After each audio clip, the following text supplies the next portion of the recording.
His radical rejection of the colonialist habit of identity, his emphasis on creolization and non-linearity of time, squarely seat him as a predecessor to theoretical frameworks that would become popular in Caribbean theory and literature in the 70s and 80s. Harris's primary topic is the imagination. Speaking on Haitian Doom, for example, he argues that it breaks the tribal monolith of the past and reassembles on intertribal or cross-cultural community of families, and to invoke at the same time a curious psychic reassembly of the parts of the dead god or gods, and that reassembly issued from a state of cramp to articulate a new growth. He also writes, fiction possesses a re-visionary capacity itself, as if the text possesses an intentionality of its own to uncover connections that lie in other and deeper layers of what appears to be lost, areas that can be recovered to assist us in reading reality in a new way. It really must be asked why Harris is so unread. Ironically, he's so unread for the same reason that despite all of his problems, I always come back to him. The dense, sticky music of his prose. It's the most abstract thing ever.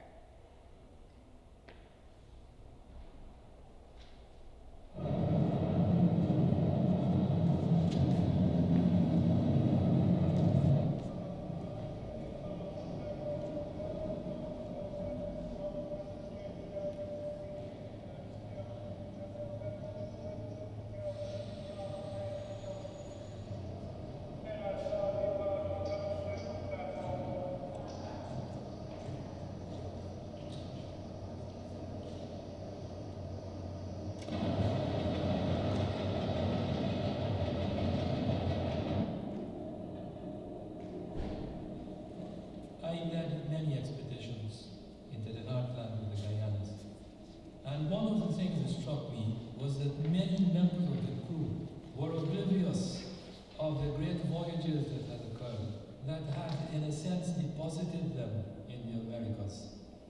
The voyage has immense value because the voyage has within it something, I would say, that is divine.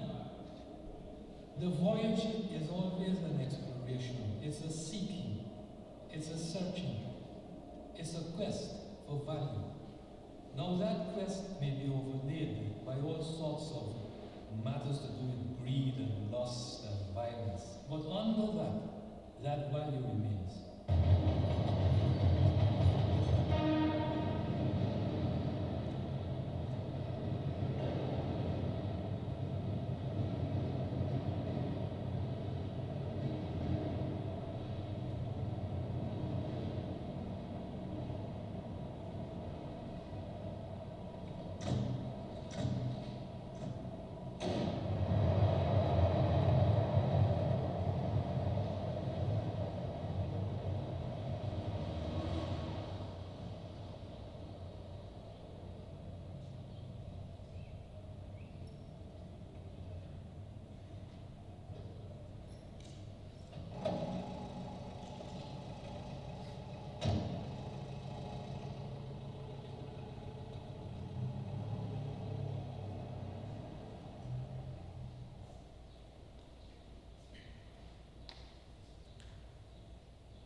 Lembo is really an African god, but one notes that he has a lame leg. So he's vulnerable. On the other hand, he's a god. He's divine. Now this is nothing new. One sees it with the Christian faith. Christ, the crucified Christ, is vulnerable, yet the Son of God. So we have Lembo, vulnerable, yet divine. And on top of that, Coffee, who is the rebel, the black rebel who fought in South America.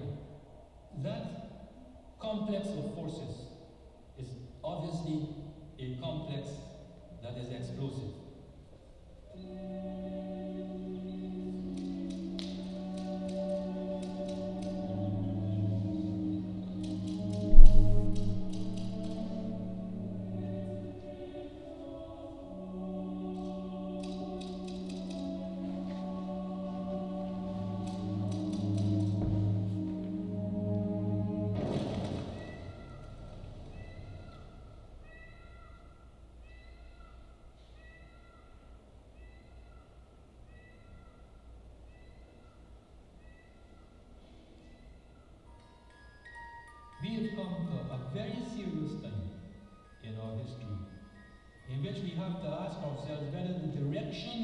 pursuing is wrong.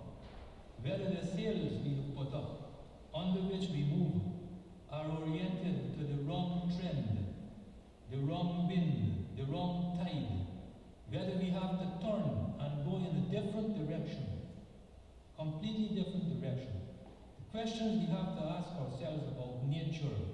Nature is, if one looks, for example, at the fantastic films of outer space, which are simulated, what do you see? You see meteors striking planets, gouging out great bits of planets, causing explosions as if those planets are vomiting, they're ill. There is an ailment running through nature, and we have to see that all of us, in some degree, have caught the virus.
I had been shot, a bullet in my back, I fell.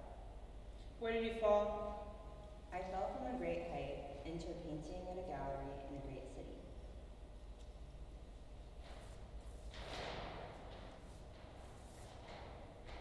I found myself returning across centuries and generations to the end of my age. I'd been caught by the artist in what seemed the womb of unexpected being, in which one becomes sensitive to the end one has reached. It was an end, it wasn't a beginning. One was called upon to probe and discover. We may dream while still alive or dying.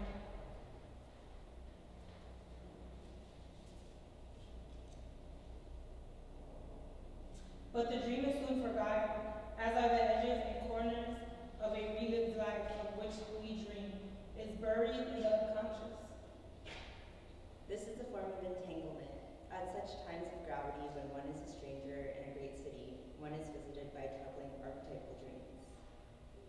Archetypal dreams deploy symbols of brokenness to depict the shedding of habit. A naked jar sings in a hollow bottle, sings to be restored. The jar is adorned with the elusive faces of forgotten gods, the unvenerated dead, and those yet to come. The face is shuttered with mysterious currents.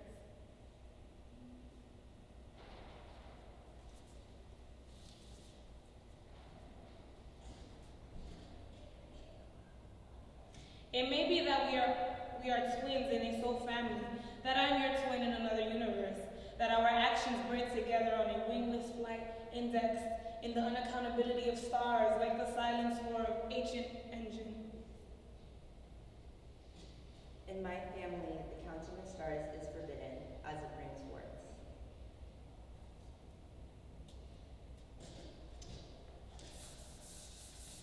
In mine, we would count the stars in secret and swore never to say the number for fear of being caught. When the sun rose into the sky, burning wind punished our land, searing the world like guts the earth wrenched, opened slowly, swallowing our tin houses.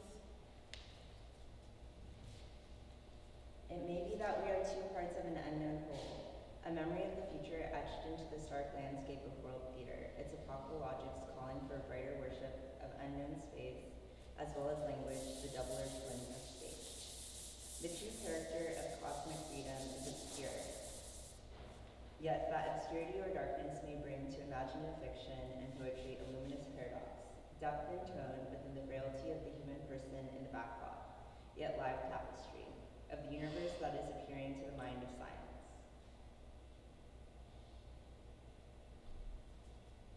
A universe of black holes, of neutrinos, of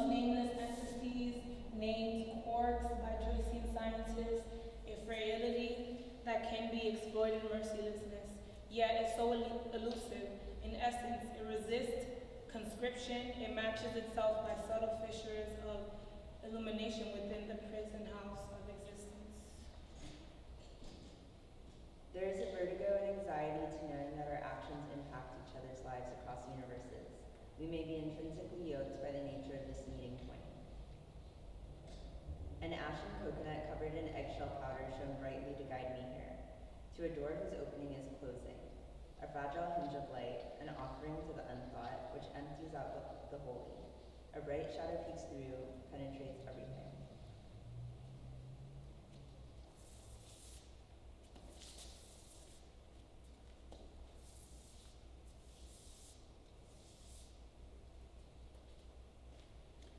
The subtlety of such illumination inevitably reaches forward and backward into the distance of time, into futurity, as dimension and complex dimension that seems objective yet confesses to the anthropomorphic elements in creature and creator woven into the living imagination to make an intuitive leap to come abreast as in a dream of the secrets of potentiality. The secrets do suggest immaterial and untamable foundations to the cosmos, or to a universe composed of fabrics of mobility akin to thought. Further, as we know, our grasp of time tends to be incorporate tragic proportions, or determined futures, and to overlook unspectacular resources of fluidity and imagination, that is to say, the reality of tradition that bears upon cross-cultural capacities for genuine change in our communities, beset by complex dangers and whose antecedents are diverse. And perhaps somewhere along the line of life in creation's hand that shaped Adam out of fabulous mud, life has prophesied its coming in hieroglyphic atmospheres, metamorphic vehicles and sculptures drawn upon sky and earth into a museum of gods, until vehicle or constellation became an obsession and wake or arousal of the human imagination, and the nail of space invited a further hammer. Yes, to see anew, with shattered yet curiously liberated eyes, the border on alchemies of image and word that see the curiously live, mute faces in the rocks and in the ocean murmur of trees. Sometimes we threw stones at the trees and they would throw them back. Exile becomes the grounds of live fossil and sensuous memory within our legacies, which in our unmoored state we read as doomed, falsely.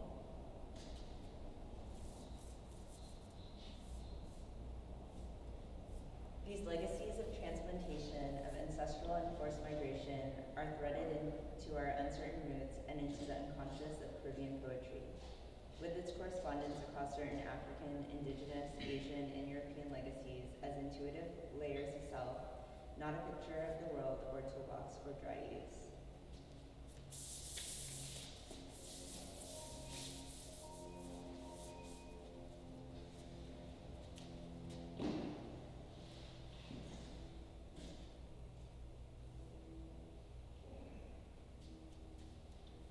We must not let our always already becoming nature lapse into static misgiving retreat, hollow moralizing in an astonishing underestimation of our complex and demanding arts. When you and I say intuitive layers of self, we mean a darkened psychic concentration that so pulls itself. It becomes an interior mirror reflecting the rain of flowers. It loses the biased rituals of material property in favor of kinship with immaterial images that cease to be passive or submerged. Each confesses to textures which make real a universe that can never be taken for granted as dead matter, as well as an organ of wholeness that is nevertheless at the heart of creation. It happened so unpredictably, the rain of flowers, that it changed the planet and made the wound of self in nothingness, the sleep of being, the mystery in the void or depth of pain to which we have no answer, only silence all the while getting faster. Does the serpent feel pain? Does the fish feel pain as it slides and bounces again at a stone with a hook in its mouth, like a pre-Columbian baby astronaut on the moon?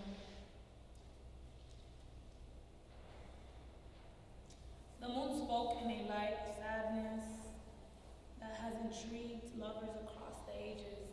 It was startled and shaken into profoundness, night-lost memories of pre-Columbian and African arts. I carried myself. Was I not living work of art, living flesh at the void of ineffable distance between creator and created? Scintillating like a fairy glass in a not time, in the void of time and timelessness? Was I not living flesh and living blood, which is proof of revolt, of our charismatic eternity, proof of another shape to time?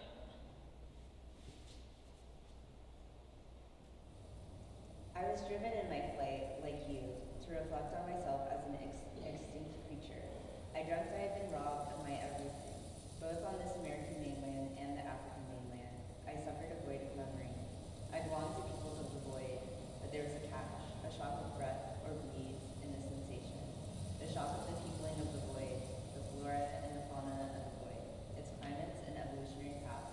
This shock became so extraordinary that extinction infused me with breathlines and responsibilities I would not have otherwise encompassed. I became an original apparition, and in my wanderings as ghost. My shell, mechanical fungus. But my ghetto is Anglophone toast.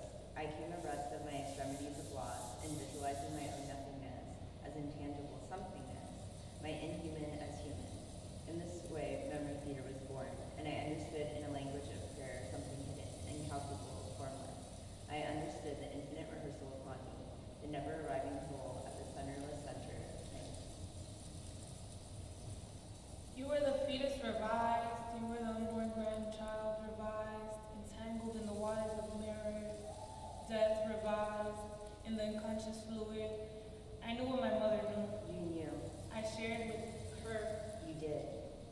In a kind of void yet potent, revisionary abstraction, her concerns, her anxieties. The postman's knocking, bringing letters from her grandmother's grandmother, from timeless, starless void. I must speak to you gravely within the implicit theater of fire, which is this church. I can look up at the skylight of space, of the sun which like ocean is memory, and I can point and say, we stand beneath the phenomenon of the resurrection. We resurrect ourselves, we understand. We stand beneath the reverse pieta, the baby Christ holding her dead mother, and all the ghosts we have seen in the factory of the moon are our soul's technology, which speaks to us on a fragile hinge of light, in a uniform or fluid tongue to mimic seamlessness, as in the voice of God, an impossible ventriloquism of spirit that opens to broken hidden tongues in perennial war. When I come upon a felled tree in a park in England, it sometimes shapes itself in my inner eye as the epitaph of a murdered forest in Brazil, or Benin, or Venezuela. I seek as if imbued by Lazarus, or Legba's mind, in my mind, to reclop that tree with the dissonant music of consciousness, with rustling, whispering branches and foliage. It has lost the negative harmony of its broken roots, to reclop, to quicken the soul in its timeless void, to know. To know bottomlessly, To know at the rootless root, as we knew before birth, as we knew after death. that the universe is the mind of God, and God, she is sick, tormented. If we choose to heal her, she may respond.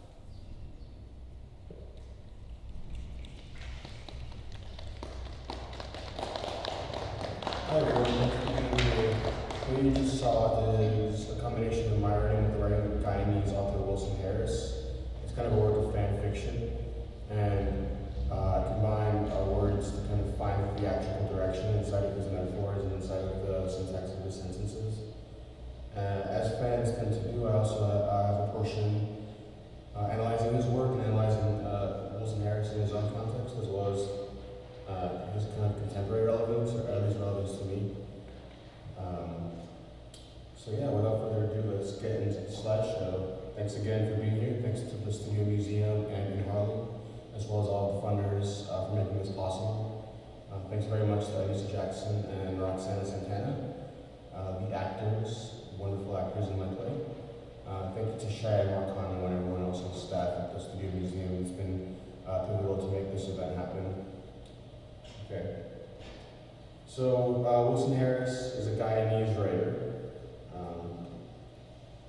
He was born in 1921 in New Amsterdam, a city in Guyana, and died in 2018 in Chelmsford, England. He attended Queen's College, began work as a government land surveyor in 1942, and rose to senior surveyor in 1955. Later we'll discuss the impact that this had on his work, which is massive. He saw nature operated in a quantum way, that is to say, in a human way, as a living text. He wrote 3 poetry books before starting to write novels, of which he wrote 22. He also wrote 5 books of critical writing, 3 short story books, and he's got a couple of other small chapbooks, for example, one from the University of Austin, Texas, called Fossil and Psyche. He was married twice, first with Cecily Carew, the older sister of notable Guyanese novelist Jan Carew, and he's an expatriate since 1959, residing in England. He met his second wife there, Margaret Burns, a white Scottish poet. In his formative phase from 1945 to 1961, Harris was a regular contributor to the Guyanese magazine Incalculable, and hung out with other contributors like Martin Carter, Guyana's greatest poet, and Ivan Van Sertima, who's known for his pre-Columbian African and Amerindigenous contact theories, as well as the editor of HAC1. Here's a photo of Wilson. I had some photos at the beginning as well, different points of age in his life. And I use this poem as a kind of epigraph for the talk. I feel like it sums up Harris's practice very well. He says in the poem Amazon, in his poetry book Eternity to Season, the world-creating jungle travels eternity to season. Not an individual artifice, this living movement, this tide, this paradoxical stream and stillness rousing reflection. This living jungle is too full of voices, not to be aware of collectivity, and too swift with unseen wings to capture certainty. So here's a kind of overview of the talk's content. We're going to talk about nature and its quantum nature. We're going to talk about post-colonial rejection of realism, the abstraction of the cross-cultural, which involves nature as unconscious and mind as voyage, critical perspectives, tides on Harris throughout the years, Harris as a predecessor to different Caribbean movements of thought and action, and then some potential critiques along with this bibliography. So why Wilson Harris? I love the way he writes. It's psychedelic and searingly poetic. It's just one of the most beautiful things I've ever read, even when I don't fully understand it. As well, he and his peers were at the forefront of some important post-colonial Antillean conversations. And he's an interesting figure if you're thinking about the problematics of what Paget Henry calls the mythopoetic approach.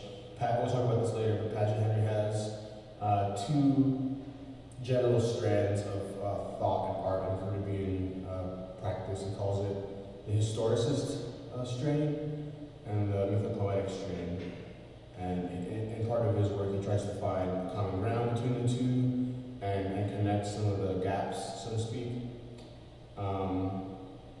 Also, Wilson Harris is relatively obscure, so that's kind of interesting to me. It's confusing that he's so well known in the Anglophone Caribbean, but then outside of that context, he's not very well known.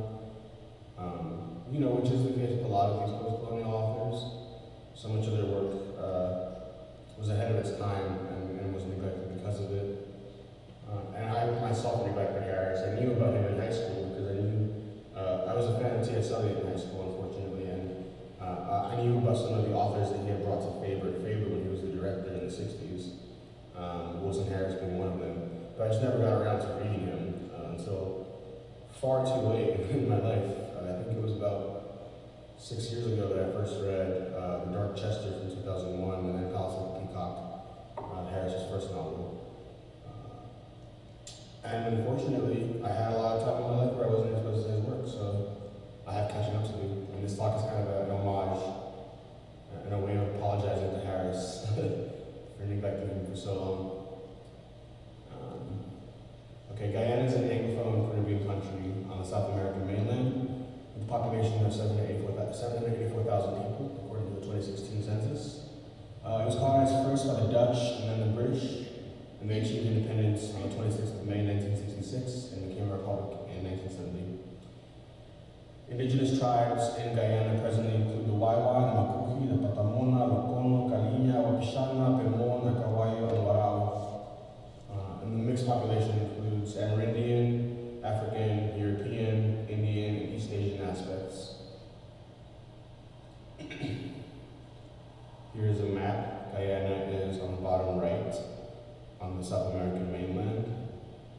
one of the countries on the South American mainland. It is considered Caribbean. Not every Caribbean country is an island. Okay. How does Harris treat or understand nature? He says, I am intent on repudiating a dumbness or passivity with which we subconsciously or unconsciously rove the living world. The rainforest made an enormous impact on me. I learned that one should not attempt to, indeed one cannot colonize the unconscious. There's a link between being and what one calls non-being, and it may be possible that one's prayers for God can be answered to inhumans who appear to be mute, and whose gestures bring an answer to that prayer. In fact, their mute bodies must be read in concert with all sorts of engravings upon rocks, other surfaces. And the final quote, just a heads up, there are a lot of quotes in this talk. When I come upon a felled tree in a park in England, it sometimes shapes itself in my inner eyes the epitaph of a murdered forest in Brazil, or Guyana, or Venezuela. So here we start to see some of the aspects of Harris's understanding of nature. Nature itself represents the unconscious, and it has a living energy. It's an ancestral energy that is embedded into the actual materials of nature. And we have to respect that, and we have to use that to our advantage, right? Because there's ways in which the ancestrally embedded content in the natural objects act in a spiritual way, act in a protective way. They can also, of course, be dangerous. And they work across time, right? So across time and place. This tree that falls in England, it's the epitaph of a tree very far away, but they're still connected. They're entangled in a quantum way. Here's a beautiful photo of Guyanese interior. Harris spent, again, 20 years surveying the interior of Guyana. He says in an autobiographical essay that Joyce Adler wrote, or quotes, there was a large black trunk in my mother's bedroom which she opened for the first time in my presence on the day the news came that my stepdad had disappeared, presumed drowned, in the rivers and rainforests of Guyana. The year was 1929, I was 8 years old. My stepfather's death or disappearance was the second crucial bereavement my mother suffered in 6 years. My father had died suddenly in 1923. My memories of him were therefore quite naturally void or hollow, though on seeing the contents of the large open trunk he seemed strangely alive in my aroused imagination because of books of his my mother held up, a photograph to which she pointed in which he stood between two companions, and a horse carved from a greenheart tree. A subconscious thread or connection was woven then with the South American heartland of the Guyanas, into which I was to lead many survey expeditions as a young man. The impact of the forests and savannas on these expeditions was to become of profound value in the language of the fictions I later wrote. My stepfather's disappearance in that immense interior when I was a child was the beginning of an involvement with the enigma of quests and journeys through visible into invisible worlds that become themselves slowly visible, to require further penetration into other visible worlds without end or finality. So I love this quote because it's one of the most straightforward pieces of writing that Harris presents. It's about his life, but it also takes on the same mystical qualities that I'm talking about, the same quantum qualities, and then his stepdad starts to stand in for this entire journey that he's taking, but his stepdad is also archetypal, right? He's not fully known in the sense that, well, whatever, we just read what we understand what it says. Move on. Here's another photo of the Guyanese interior. So Harris was one of the early post-colonial authors that rejected realist writing. He argued that we need a new mythopoetic vision grounded not in linear dead time, but in sacred dream time, which is circular, fractal, and deep. Again, ancestrally embedded and embedded so much farther in the past than humans. He says, I was an unfashionable writer from the future. I belonged, yet did not belong. I was a realitist of reality rather than realist of realism. This is from a draft of one of his novels that this actually got cut, but it's still relevant.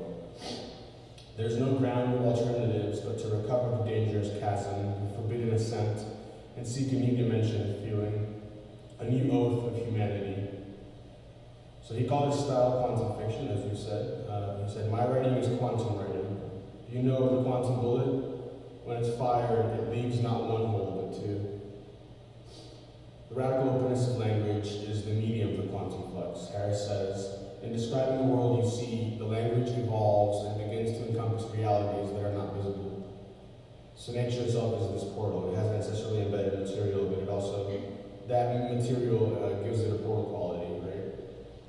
And this goes back to the loop that Harris describes, from visible into invisible and continuing to reveal deeper and deeper layers of dialectics between the visible and the invisible.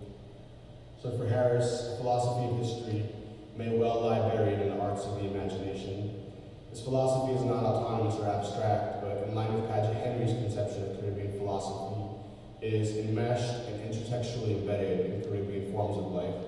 So Caribbean art is distinct from Western art because the art itself is not an autonomous object. It's embedded into the ways that people live in a vernacular context.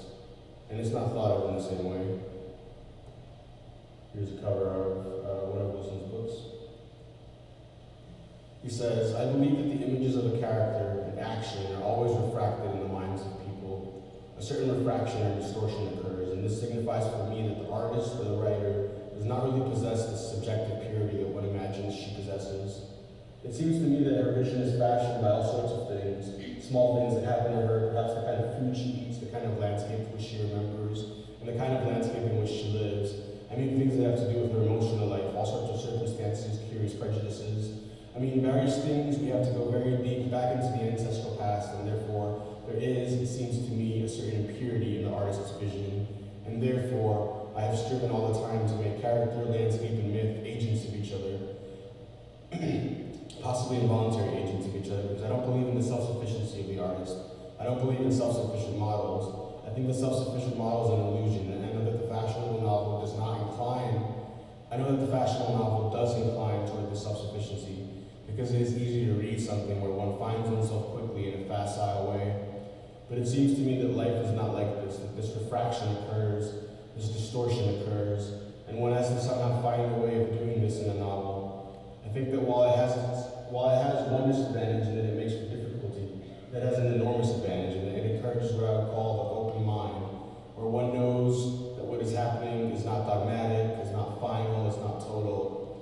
One knows that new possibilities can emerge, new things can happen. And sorry for the syntax in this quote, it is a direct transcript of a conversation, so it's not grammatical. But it's accurate. Here's another photo. Okay.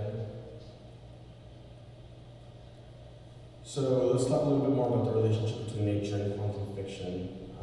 Here's a good quote. Harris says, the table comes from a tree in the forest. The forest is the lungs of the globe, and the lungs of the globe breathe on the stars. There are all sorts of connections, and those are quantum connections. Quantum mechanics and physics would embrace those connections. At that stage, he's describing his earlier period of writing, I had read nothing of quantum mechanics, and I simply addressed my repudiation of absolute chains upon nature, my repudiation of a nature there to serve me, to prop up my structures, as an intuitive, disturbing necessity. I needed to immerse myself in the living, disturbing, but immensely rich text of landscapes, riverscapes, skyscapes. Language began to break its contract with mere tools, framed to enshrine a progressive deprivation. There was a more complex and intuitive approach to language, in which one suffers and through which one perceives the peculiar ecstasies of dimensionality. So nature itself, again, is this portal. It's a portal that, when we face it, when we face the ancestrally embedded spiritual information in natural material, we're forced to actually change the way that we use language. The language itself breaks down, and something new has to be constructed to understand the dialectics of the visible and the invisible that are embedded into nature,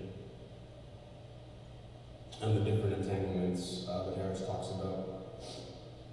Here's a clip in Guyana. Here's a painting by Stanley Greaves. He's got a series called Dialogues with Wilson Harris from 2014, and this one is called Artist and the Mother of Space.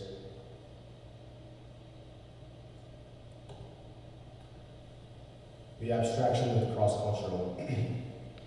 One of the things about Harris's work that's most interesting is his commitment to non-fiction mixity of identity, his commitment to understanding things as always becoming rather than static.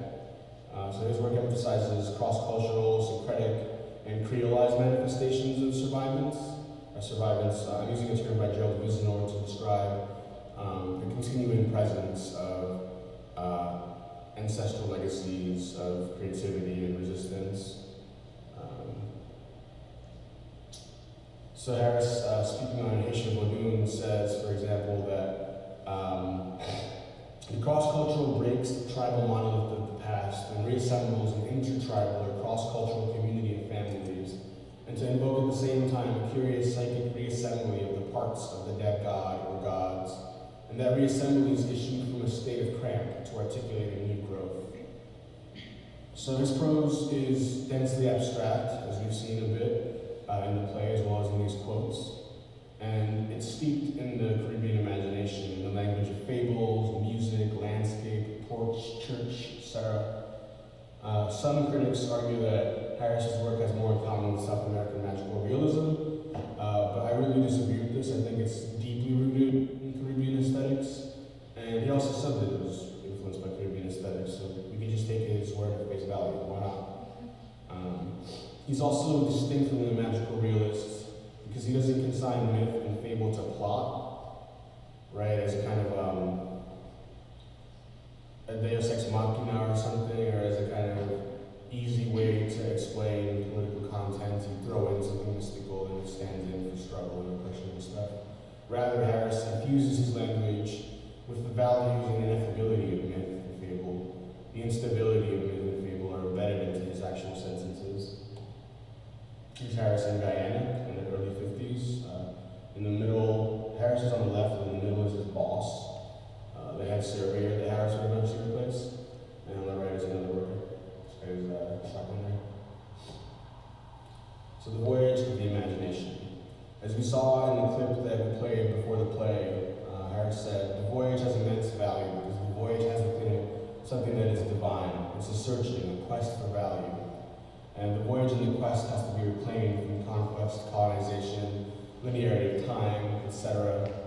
Harris says, fiction possesses a revisionary capacity itself, as if the text possesses an intentionality of its own to uncover connections that lie in other and deeper layers of what appears to be lost, areas that can be recovered to assist us in reading reality in a new way that is also unfathomably alive to ancient perspectives and resources within the cross-cultural body or bodies of many civilizations whose past, whose traceries, whose elements, curious voices, and so on and so forth, we are susceptible to, through and beyond our finite predicament. So this is a kind of Butlerian notion, like we are addressable by the world and the past.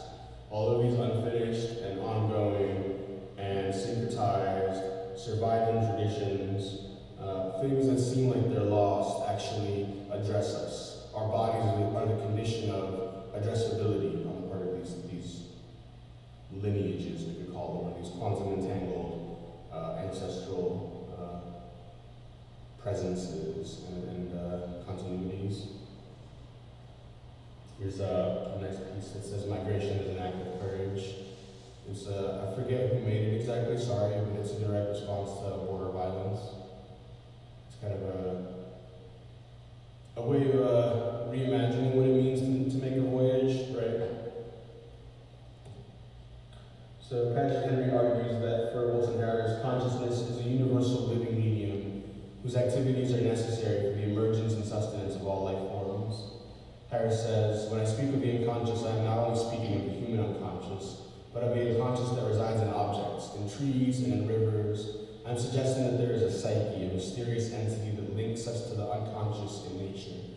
And the qualities or the nature of that psyche is such an interesting question, and it's something that Harris teases out a lot in his work. What is that thing that connects us? Who is it even, right? His focus on the unconscious of landscape and human works against the danger, his focus on the unconscious of landscape and human works against the danger of falling into the trap of intellectualizing issues which lie so much deeper. So that's one of my favorite things about Harris. He's committed to not intellectualizing stuff, and that's where his language comes from. That's why it's so steeped in magical thinking. Right? He doesn't use reason in the same way that other people write. Here's another painting from the Stanley Reed series, Dialogue with Wilson Harris. This was called Abreu Survey Pay Table.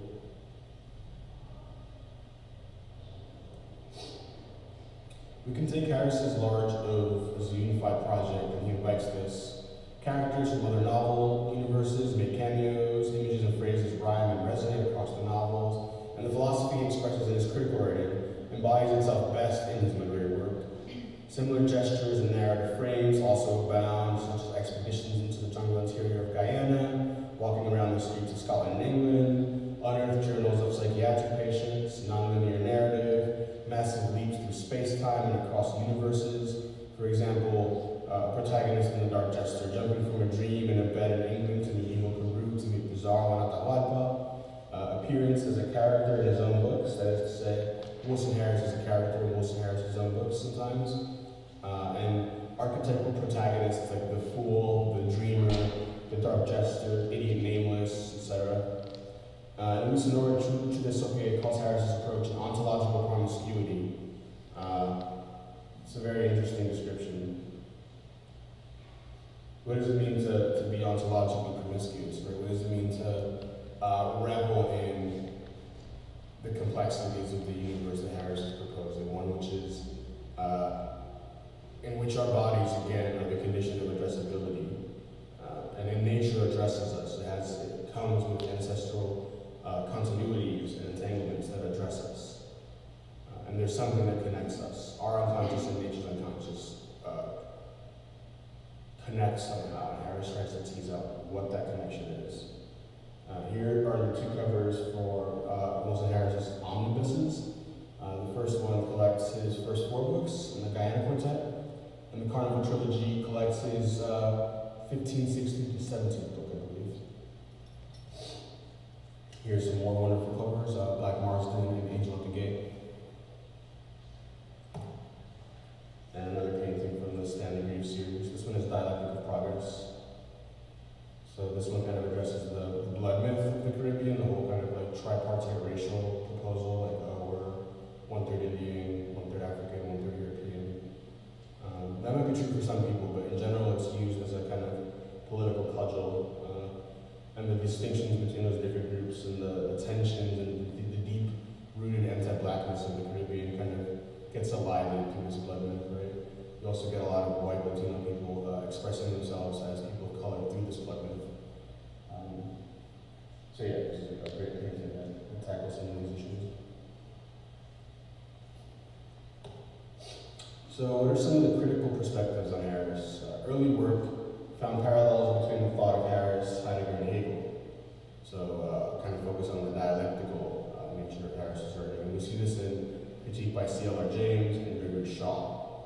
We have to understand that when Harris was first coming out as a writer, people were still kind of in a rationalist, modernist context. And so a lot of the analysis around Harris really was kind of European aspirational. Like it was trying to put him in line with the European canon.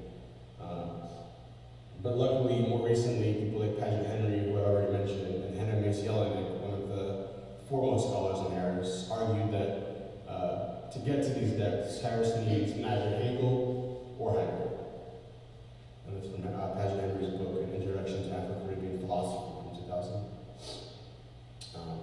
Rather, Harris's approach emerges from a dialogue with traditional African philosophy at the center of the Caribbean's poeticist tradition of thought, a tradition Henry locates in Harris, Aimé Césaire, Sylvia Wynter, Derek Walcott, and Gordon Lisson, and more recently, I'd add, as heirs to this tradition and people that continue it, Emery Mason Phillip, Jamaica Kincaid, Dion Brand, Audre Lorde, Erna Broadway from Jamaica, lots of more people. This tradition is, again, it's ancestrally embedded. It's something that's inherent to the Caribbean.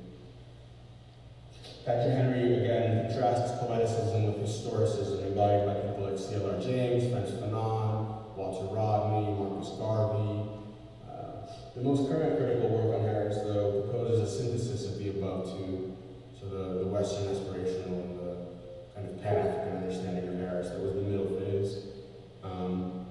So Michael Mitchell, for example, and Gianluca Delfino argue that Harris is in connection with different traditions, such as the Western canon, Africana thought, and Gnosticism/Hermeticism.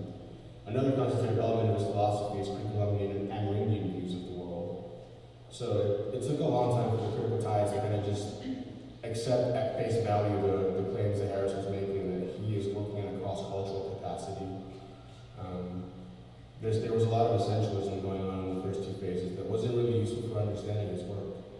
And so it came full circle essentially in the critical tides. Like, it took this long to just accept what he was saying, that he was working within all of these different traditions and finding the connections. Here's kind of a diagram of the critical tides. First is dialectic and being toward death, then Africana thought, the eternal struggle of ego and consciousness, and finally the cross-cultural synthesis. This is the modern perspective of Harris. Here are some covers of books about Harris. A couple more. The one on the left is really good. Again, one of these chapters produced at the University of Texas, Austin, while Harris worked there. And he's there on the bottom. See our James in the middle. Okay. Let's talk a bit more about cross-culturality. Humanity and landscape are linked in epochal reincarnating cycles of becoming. There are no absolutes or fixity of identity, rather there are only sedimented layers of this becominghood. Against the concept of the multicultural, Harris instead argues for the cross-cultural. He says, our humanity is impoverished when we seize on either tradition or identity. I'm not interested in a multicultural community, but in a cross-cultural community, in ways in which a myth in one can find parallels in the other. I look to create a kind of community that has a literacy of the imagination in it, that can unlock polarizations and fanaticisms that bedevil us. Parts of ourselves are embedded everywhere, in the rock, in the tree, in the star, in the river, in the earth, everywhere. Here's an epigraph from one of Harris's books. What seems like a Catholic song, Catholic folk song, is actually, at least in the proposal of the rest of this book, is actually a tradition of indigenous people that links Puerto Rico and Mexico ancestrally, which is really interesting because one of the earliest groups that populated Puerto Rico and Cuba and the Dominican Republic and Haiti, one of the earliest groups that populated these places were from the Yucatan. Right, so there is an ancestral connection between indigenous people of the Yucatan and indigenous people of the Caribbean and the descendants of both. So this fake folk song that was found in one of the Fool's papers, as Harris's epigraph states, it kind of stands in for this ancestral connection. I can try to sing it. San Jose Maria, Abelén llegado. Let's just play it.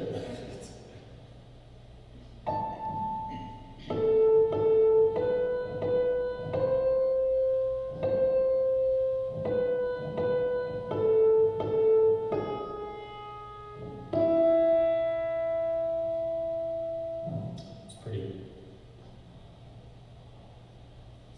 So Harris is a predecessor. Harris presaged post-colonial, post-negative movements of aesthetic and cultural hybridity. Some examples are Martinican thinker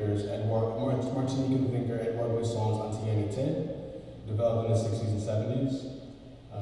Glisson says, the preoccupation with the universal is the alienated reverse side of the uniquely Western pretension to exercise universal control. So universalism is a disciplinary tactic. It's colonial. And it therefore follows that proponents of Antiquité must adopt a firm opposition to any ideology of universal culture. Rather than strategic essentialisms about Africa, Glisson argued that Antillean Afro-diasporic people were the other America, a nexus of Afroic, Amerindigenous, Asiatic local developments.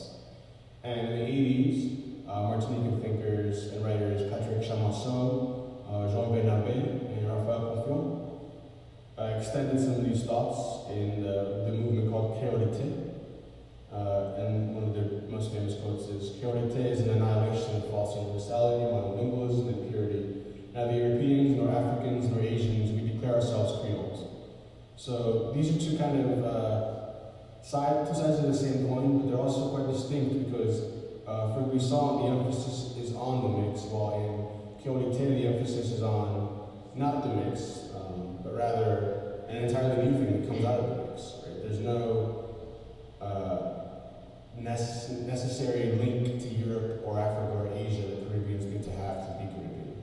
It's just kind of built into the context. It doesn't have to be essentialized in any way.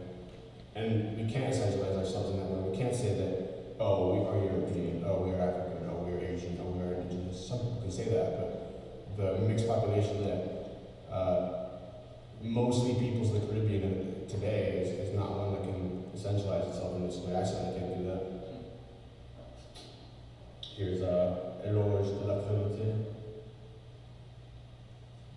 Horizons of Afro-Indigeneity. The gist of these movements is that hitherto the understanding of blackness in relation to the Antilles was too monolithic. It was a kind of racial romanticism or an inaccurate essentialism to cope with the real situation, right? Rather, the Caribbean person is a new kind of entity which did not exist before.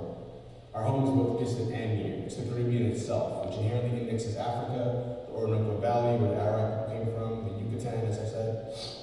Indigenous Africans who were enslaved and brought to this hemisphere forged a new kind of indigeneity in their encounter with Amerindigenous people.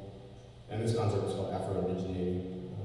As such, I see Antianite Kilolite in conversation with the Afro-Indigenous movement. Afro-Zion thinker D. Caban coined this term to describe the precisely post-classical and post-encounter type of native person that emerged in the Caribbean, the American South, and Afro-South America. For land stewardship, cultural legacies, and survivance of hybrid indigenous forms of life embodied by this type of person. That's what the term is used for, right? It's a way of saying that indigenous and black are not mutually exclusive, but always in conversation, and especially in the context of the Caribbean, inextricable and mutually dependent for some people. For example, in the Maroon communities, los Cimarrones and Quilombos in Brazil. So here are some thoughts from a non-Batean person. In what ways are we rethinking, re-expanding categories, finding ways to embrace transatlantic African diaspora whose cultures formed here in the Caribbean? What if we affirm the indigeneity of black folks and that it did not end with the Middle Passage? What if we consider their histories with these lands valid? How do we take on the hard task of acknowledging that a narrow categorization of native leaves black folks in facelessness, #decolonial love? How do we take on the hard task of acknowledging that a narrow categorization of natives leaves black folks as other or foreign? How do we take on the hard task of acknowledging the narrow category of native constrains and frames anti-black thought in Indian communities? What if we considered more than black Indians as native, Afro-Indigeneity as material and non-material, relations that stretch back to these lands, but also situated here in innovation and adaptation, those lands, as in Africa.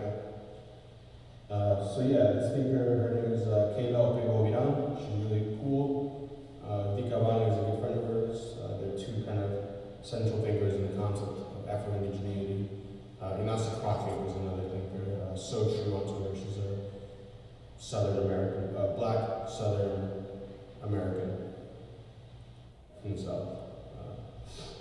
So Connotative and Afro-Indigeneity are like two sides of a mirror in antagonism, though. The former emphasizes hybridity and constant flux of emerging indigenous Caribbean cultures, but the latter emphasizes continuity, retention, and inclusion of those cultures within a broader African indigenous and Amerindigenous conversation. Harris operates in a parallel register of these, but he locates deep ancestry, including pre-human ancestry, and the living nature of the landscape in a way that would not necessarily, for example, celebrate New World hybridity the way that Connotative does, or celebrate inclusion the way that Afro-Indigeneity does. The central value of each has already been present in the structure of humanity, for example, in the pre-Columbian mercantile African contact that Van Sertima argued for, or the co-occurrence of identity, for example, of Yoruba Oricha Shoanibara, the giver of Ifa, and Fonwolunegba, both divine tricksters and guardians of the doorway, linguists for the supreme deities of their respective pantheons. So this is an argument that syncretism itself, as Harris would say, is ancestrally embedded. Syncretism did not start in the New World. That's a very America-centric perspective. Syncretism is ancestral, and it goes back to Africa, it goes back to the Indigenous mainland, it goes back to Asia, or all the other different sources of Caribbean people in the current context. So the following Yoruba example is a good one that I kind of want to focus on for a quick second, so bear with me, this is interesting, but oversimplified for the purposes of time. The oral history of the Fon attributes their origins to a group from Tado in southeast Togo, who settled in the Aja Kingdom of Ardra, now Ayala, Benin. In the 12th century, a great disagreement caused a split, and in 1600, one group, led by Doakli, went north and founded Abomey, the capital of the Kingdom of Dahomey, circa 1600 to 1894. These people intermarried with the Oyo, i.e. the Yoruba inhabitants there, and the children of these marriages became known as the Fon. Did the Yoruba originate and spread Legba to the Fon, or vice versa? Same question applies to Fongu and Yoruba Ogun, both gods of iron and war, as well as Nanaburuku, who occurs in both, the sky mother, the ancient mother of the sky. So cross-culturality is not new world in origin, but a condition of possibility for cultural development, period, wherever we find ourselves. Harris might also co-locate the originary importance of the panther, P. pardus, for the faun, who say they descend from an Aja princess who mated with the panther, with the importance of the jaguar, or P. onkai, Olmec, the Maya cultures. And here a kind of Harrisian portal would open up. So here's the journey from Tado to Ardra, or modern Ayala, and then north to Abomey. Doakli had two other brothers that went elsewhere, and they founded their own kingdoms. So the argument between them caused a great split. Here is Cyprian Tokodaba's depiction of the Fon Vodun Agasu.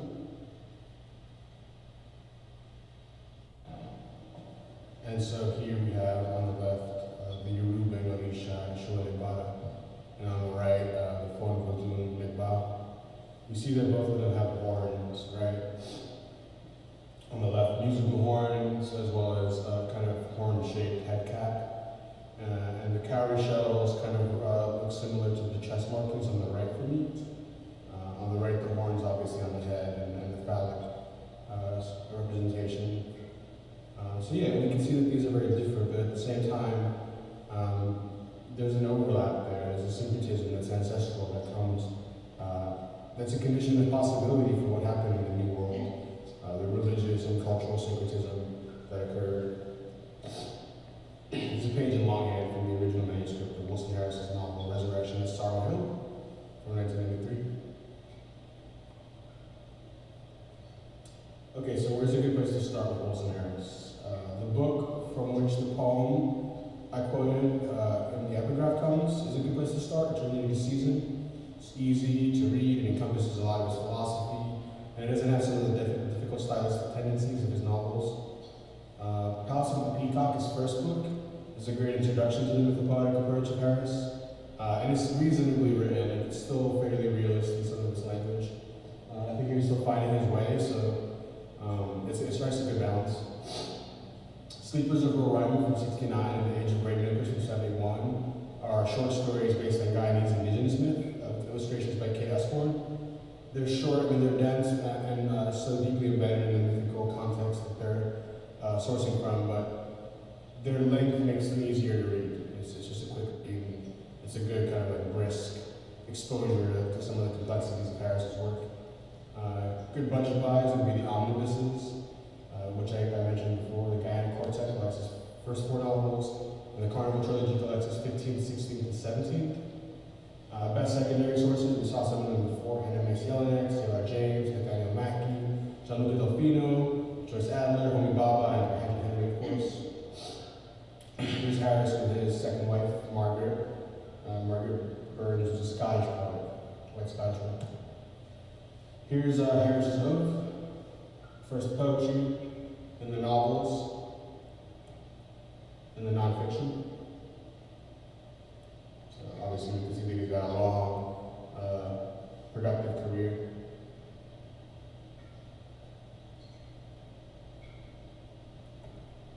Here's the cover of Gemstone and the Harris books.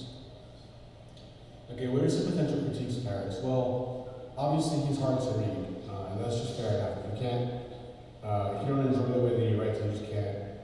You don't have to, if you can't deal with it, you don't have to. Harris can be critiqued for not writing women characters with much depth, and in reality, none of his characters feel very full or whole. They feel like archetypal ciphers, and that the main character is always the form of the book and the landscape itself. So this is another potential critique. It's not character-driven, and that's part of why it's hard to read. The characters are super archetypal and flat.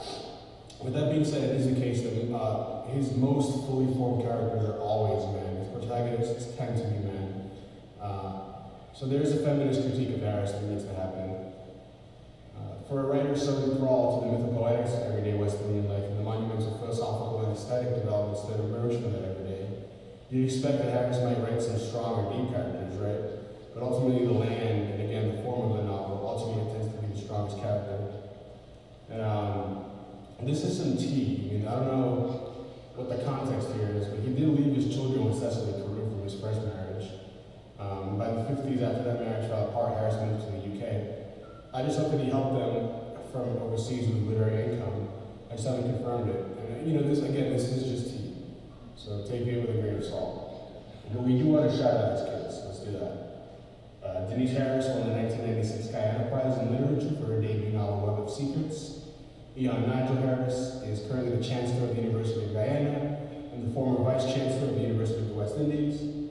Alexis and Michael Harris, I couldn't find much about them online, but shouts out to them as well. And I couldn't find a photo of Cecily Carew, but here are photos of her siblings, Jan Carew, the novelist, and Joy Carew, the professor in Pan-African Studies at the University of Louisville. So shouts out Cecily, shouts out the family. Here's a diagram from Fossil and Psyche, produced at the University of Austin, Texas. One of Harris's characteristically complex diagrams. Cool, thank you all so much. I'll be around for questions.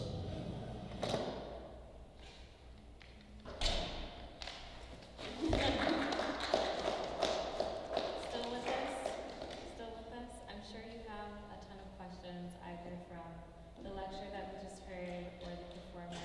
We're going to invite Roxana and Anissa to come back to sit during the Q&A, but now we're going to get a hold of Manuel so that you can also relay your questions over to them.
you all so much for your work. Do you have any questions, Well, I have a question. Cheyenne here. You want me to say it? Okay. Can you talk a bit about how this is a super large question, but about how Paris influences your practice? Oh, sure. Yeah, I didn't put that in there because it's a whole other talk, to be honest. Since the first show that I had in Georgia, I put Wilson Harris in the press release as one of the quotes that I cited. And I wasn't really sure why I did that, but it took me a while to come to the understanding of the way that he thinks outside of logic, uses magical thinking, and uses this kind of much more respectful treatment of materials that's been something that has influenced me, like the way that he sees nature has changed how I treat objects. For example, I started doing these kinds of shows in the house that I used to live in.